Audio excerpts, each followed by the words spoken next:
Hello. Welcome to Market Discussion of the Day. Today, January 7th, 2025, Tuesday ആണ്.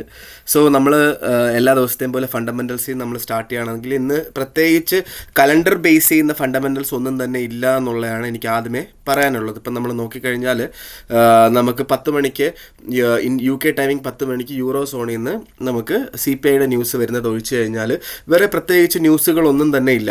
Okay, so ന്യൂസുകളൊന്നുമില്ല. അപ്പം നമുക്ക് calendar ബേസിൽ news ഒന്നുമില്ല. അപ്പം വലിയ മൂവ്മെൻറ്റ് പ്രതീക്ഷിക്കാൻ പാടില്ല എന്ന് ചോദിച്ചു കഴിഞ്ഞാൽ ഉറപ്പായിട്ടും അങ്ങനെയല്ല. ഒരുപാട് കാര്യങ്ങൾ ലോകത്ത് നടക്കുന്നുണ്ട്. ഓക്കെ, ഒരുപാട് സാമ്പത്തിക ഇടപാടുകൾ റീഅലൈൻമെൻറ്റ് നടന്നുകൊണ്ടിരിക്കുകയാണ്. പുതിയ പ്രസിഡൻറ്റ് US പുതിയ പ്രസിഡൻറ്റ് വരുന്നതിൻ്റെ ഭാഗമായിട്ട്. ഓക്കെ, യൂറോപ്പിൽ നടക്കുന്ന ക്രൈസിസ്, ഇപ്പോൾ യൂറോപ്പ് എന്ന് പറയുന്നത് ഏറ്റവും വലിയൊരു പവർ ഹൗസായിട്ട് വർഷങ്ങളായിട്ട് നമ്മൾ നോക്കിക്കണ്ടുകൊണ്ടിരുന്ന യൂറോപ്പ് എന്ന് പറയുന്ന ഭാഗത്ത് ഒരു വലിയൊരു ക്രൈസിസ്, എനർജി ക്രൈസിസ് നടക്കുകയാണ്. കാരണം റഷ്യയിൽ നിന്നുള്ള ഓയിൽ ആൻഡ് ഗ്യാസ് സപ്ലൈ ഇല്ലാത്തതിൻ്റെ പേരിൽ ഒരുപാട് മാനുഫാക്ചറിങ് കമ്പനീസ് നേരെ US ചേക്കേറാനായിട്ടുള്ള കുറേ ഡിസ്കഷൻസും കാര്യങ്ങളും ഒക്കെ നടക്കുന്നുണ്ട്. ഓക്കെ, സോ അതേപോലെ തന്നെ ഫ്രാൻസ്, ജർമ്മനി, UK അവിടെയൊക്കെ ഒരുപാട് എന്താ പറയുക, ഒരു അൺസർട്ടനിറ്റി നടന്നുകൊണ്ടിരിക്കുകയാണ്. അപ്പം ഇതൊക്കെ നമ്മൾ മനസ്സിൽ വെക്കുക എന്നുള്ളത് വളരെ ഇമ്പോർട്ടൻ്റ് ആയിട്ടുള്ളൊരു കാര്യമാണ്. അപ്പം ഞാൻ പറഞ്ഞു വരുന്നത്, നമ്മൾ റിസ്ക് മാനേജ് ചെയ്യാതെ ഒരു ട്രേഡ് പോലും എടുക്കാതിരിക്കുക. കാരണം എന്താണ് സംഭവിക്കാൻ പോകുന്നതെന്ന് അറിയില്ല അല്ല. ഇപ്പം ഡൊണാൾഡ് ട്രംപ് അപ്പോൾ നമ്മളുടെ യൂറോപ്പിലോട്ട് താരിഫ് കൊണ്ടുവരുന്നതിനെ പറ്റിയുള്ള ഡിസ്കഷൻസ് നടക്കുന്നുണ്ട്. അപ്പം അങ്ങനെയൊക്കെ ഒരുപാട് കാര്യങ്ങൾ. അപ്പോൾ എന്തെങ്കിലും ഒരു പ്രസംഗമോ എന്തെങ്കിലും ഒരു കാര്യം മതി മാർക്കറ്റ് ഒറ്റയടിക്ക് താഴോട്ട് പോകാനോ അല്ലെങ്കിൽ ഒറ്റയടിക്ക് മുകളിലോട്ട് പോകാനോ എന്ത് വേണമെങ്കിലും സംഭവിക്കാം. ഓക്കെ, സോ ബേസിക്കലി ഇതാണ് ഫസ്റ്റ് ഓഫ് ഓൾ എനിക്ക് പറയാനായിട്ടുള്ളത്. ഫണ്ടമെൻ്റൽസ് ബാക്ക്ഗ്രൗണ്ടിൽ ഒരുപാട് ഫണ്ടമെൻ്റൽസ് നടക്കുന്നുണ്ട് എന്ന് മനസ്സിൽ വെച്ചിട്ട് വേണം ട്രേഡ് ചെയ്യാനായിട്ട്. ഓക്കെ, സോ നമ്മുടെ ടെക്നിക്കൽ സൈഡിലോട്ട് പോകുന്നതിന് മുന്നേ ആയിട്ട് നമ്മുടെ എന്താ പറയുക, പുതിയ ബാച്ച് ഇന്നത്തെ ദിവസമാണ് സ്റ്റാർട്ട് ചെയ്യുന്നത്. ഇന്ന് വൈകുന്നേരം 7:30 മണിക്കും 10:30 മണിക്കുമായിട്ട് ആണ് നമ്മുടെ പുതിയ ബാച്ച് സ്റ്റാർട്ട് ചെയ്യുന്നത്. അപ്പം കുറേ പേര് രജിസ്റ്റർ ചെയ്യുന്നുണ്ട്. ഇനിയും രജിസ്റ്റർ ഇപ്പം നമുക്ക് ഇനി കുറച്ച് സമയം കൂടെ ഉള്ളൂ, അല്ലെ, ഒരു 4-5 മണിക്കൂർ. അതിനുള്ളിൽ നിങ്ങൾ എത്രയും പെട്ടെന്ന് എൻ്റെ ഡിസ്ക്രിപ്ഷനിൽ എൻ്റെ നമ്പർ എടുത്ത് എനിക്ക് മെസ്സേജ് അയച്ചു കഴിഞ്ഞാൽ ഉറപ്പായിട്ടും ഞാൻ കോർഡിനേറ്ററിൻ്റെ അടുത്ത് കോർഡിനേറ്റർ ബാക്കി കാര്യങ്ങൾ കോർഡിനേറ്റ് ചെയ്ത് നിങ്ങളെ ക്ലാസ്സിൻ്റെ ലിങ്കും കാര്യങ്ങളും എല്ലാം നിങ്ങൾക്ക് തരുന്നതായിരിക്കും. ഓക്കെ, സോ എത്രയും പെട്ടെന്ന് എനിക്ക് മെസ്സേജ് അയക്കി, ഞാൻ ബാക്കി കാര്യങ്ങൾ ഡീലാക്കി തരാം. Okay, so coming to market discussion, നമുക്ക് ഫസ്റ്റ് ഓഫ് ഓൾ നമ്മൾ JPY വരുമ്പോൾ JPY വീണ്ടും അല്ലേ 156, 158, 156, 158 അവിടെ വെച്ച് നമുക്കിപ്പം നോക്കിക്കണ്ടാൽ അറിയാം. ഇപ്പം ഇത് നമ്മളുടെ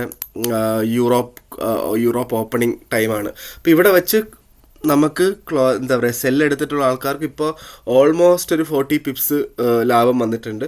നമുക്ക് ഉറപ്പായിട്ട് ഒരു 156.5 ഒക്കെ നമുക്ക് ലാഭം പ്രതീക്ഷിക്കാം. ഓക്കെ, നമ്മൾ ഇന്നലെയും പറഞ്ഞിട്ടുണ്ടായിരുന്നു അല്ലേ, 156 അവിടെ നിന്ന് ബൈ ചെയ്ത് 156 അവിടെ നിന്ന് സെല്ല്. ഇന്നലെ 158 അവിടെ വെച്ച് സെല്ല് ചെയ്തിട്ടുള്ള എല്ലാ ആൾക്കാർക്കും ഓൾമോസ്റ്റ് ഒരു 150 പിപ്പിൻ്റെ മുകളിലായിട്ടുള്ള പ്രോഫിറ്റും കിട്ടിയിട്ടുണ്ടെന്നുള്ളൊരു കാര്യമുണ്ട് കേട്ടോ. ഇന്നലെ ഇവിടെ വെച്ച് സെല്ല് ചെയ്തിട്ടുള്ള ആൾക്കാർക്ക് ഭയങ്കര നല്ലൊരു പ്രോഫിറ്റ് ഇന്നലത്തെ ദിവസം തന്നെ കിട്ടിയിട്ടുണ്ട് എന്നുള്ളത് വളരെ നല്ല കാര്യം. ഓക്കെ, അതിനുശേഷം ഇന്നത്തെ ദിവസം 158 താഴെയായിരുന്നു യൂറോപ്പ് ഓപ്പൺ ആയപ്പോൾ. അപ്പോഴും നമുക്ക് സെല്ലിംഗ് ഓപ്ഷൻ ഉണ്ടായിരുന്നു.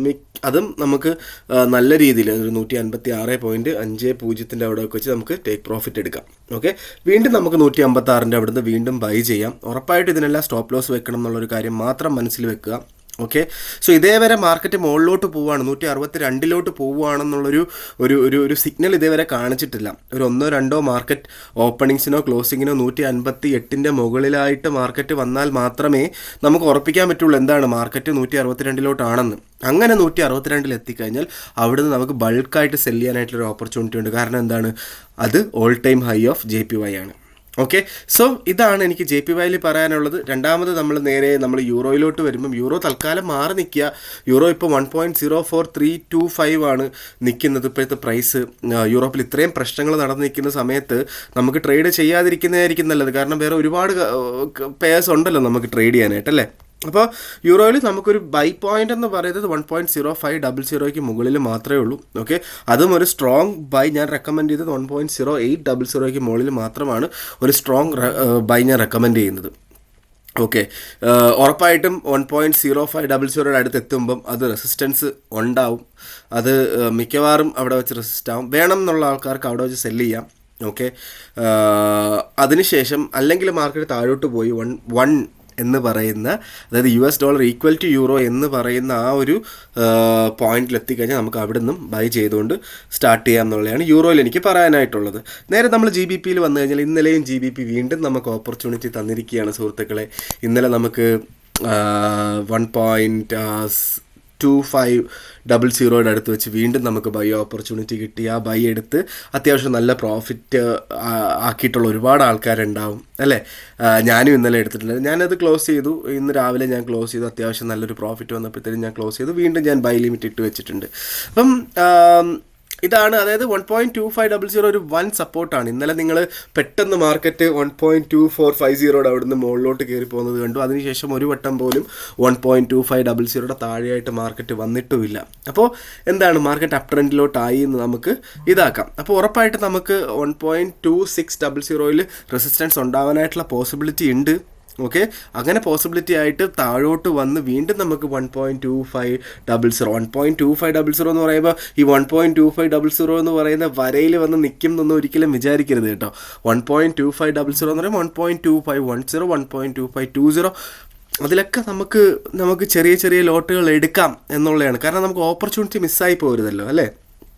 അപ്പോൾ അങ്ങനെ വേണം നമ്മൾ ട്രേഡ് എടുക്കാനായിട്ട്. പല ആൾക്കാരും എനിക്ക് മെസ്സേജ് അയക്കുന്നുണ്ട്, എന്താണ് അവർക്ക് ഇങ്ങനത്തുള്ള ഓപ്ഷൻ ഈ പറയുന്ന 1.2500 എന്ന് പറയുന്ന ഓപ്പർച്യൂണിറ്റി മിസ്സായി പോയെന്ന്. ഞാൻ ഒരിക്കലും 1.2500 ഞാൻ ബൈ എടുക്കുന്നത്. 1.2510, 1.2520 ഇതിലൊക്കെ ബൈ എടുക്കും. ഓക്കെ, സോ ഇതാണ് എനിക്ക് GBPയിൽ പറയാനായിട്ടുള്ള കാര്യം. എല്ലാ ലോവർ പോയിന്റും നമുക്ക് ബൈ പോയിന്റ് ആയിട്ട് എടുക്കുക. സ്റ്റോപ്പ് ലോസ് ഇടണം. 1.2450 അടുത്തൊക്കെ ആയിട്ട് നമുക്ക് സ്റ്റോപ്പ് ലോസ് ഇട്ടാൽ മതിയാവും. ഓക്കെ, സോ നമ്മൾ നേരെ നമ്മുടെ ഓൾ ടൈം ഫേവറേറ്റ് ഗോൾഡിലോട്ട് വരുമ്പം ഗോൾഡിൻ്റെ ഇപ്പോൾ കറണ്ട് പ്രൈസ് 2640 ഓക്കെ, സോ നമ്മൾ നോക്കിക്കഴിഞ്ഞാൽ നമുക്ക് 2640 എന്ന് പറയുന്ന ഒരു ബെഞ്ച് മാർക്കായിട്ട് എടുക്കാം. 2640 മുകളിലായിട്ട് 2 മാർക്കറ്റ് ഓപ്പണിങ്സിന് അല്ലെങ്കിൽ അറ്റ്ലീസ്റ്റ് ഒരു മാർക്കറ്റ് ഓപ്പണിങ്സിന് ഓപ്പൺ ആയാൽ നമുക്ക് 2660 വരെ മാർക്കറ്റ് പോവാം, അല്ലെങ്കിൽ 80 വരെ പോവാം. ഓക്കെ, 2640 താഴെയായിട്ടാണ് മാർക്കറ്റ് ഓപ്പണിംഗ് എങ്കിൽ നമുക്ക് 2620 വരെ, ഇന്നലെ പോയ ലോ വരെ നമുക്ക് പോവാം. ഓക്കെ, 2614 പക്ഷെ നിങ്ങൾക്ക് മനസ്സിലാവും 2622 അവിടെയായിട്ടാണ് ആക്ച്വലി നമ്മുടെ ബോഡി വന്നിട്ടുള്ളൂ. 24 അവിടെ ഒക്കെയാണ് നമ്മുടെ ബോഡി വന്നിട്ടുള്ളൂ. ഷാഡോ ആണ് ജസ്റ്റ് ഒന്ന് താഴോട്ട് പോയിട്ടുള്ളതെന്നുള്ള കാര്യങ്ങളും നിങ്ങൾക്ക് മനസ്സിലാവും. ഓക്കെ, സോ 2620 അടുത്ത് വെച്ച് കിട്ടിക്കഴിഞ്ഞാൽ വീണ്ടും നമുക്ക് ബൈ ചെയ്യാം. ഇന്നലത്തെ ലോ ആയിട്ട് പോയിട്ടുള്ള ഇന്നലെയും പല ആൾക്കാർ 2620 അടുത്ത് വെച്ച് ബൈ ചെയ്തിട്ടുള്ള ആൾക്കാർ 2615 കൊണ്ട് സ്റ്റോപ്പ് ലോസ് അടിച്ചു പോയെന്ന് പറഞ്ഞിട്ടുണ്ടായിരുന്നു. പക്ഷെ അത് സ്റ്റോപ്പ് ലോസ് 2615 വെക്കേണ്ടത്. 2615 റെസിസ്റ്റൻസ് ആണ്.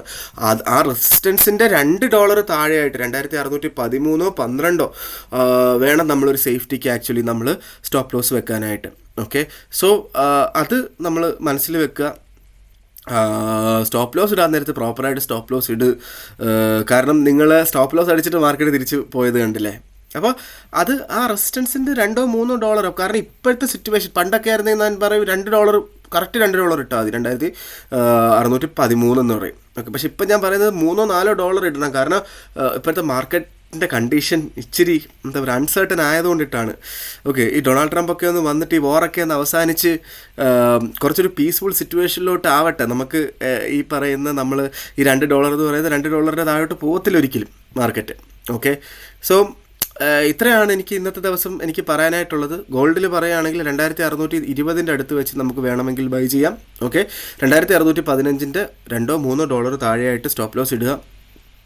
ഓക്കെ, 2640 മുകളിലായിട്ട് 2 മാർക്കറ്റ് ഓപ്പണിങ്സിന് മാർക്കറ്റ് വന്നു കഴിഞ്ഞാൽ അവിടെ നിന്ന് നമുക്ക് ബൈ ചെയ്ത് പോവാം.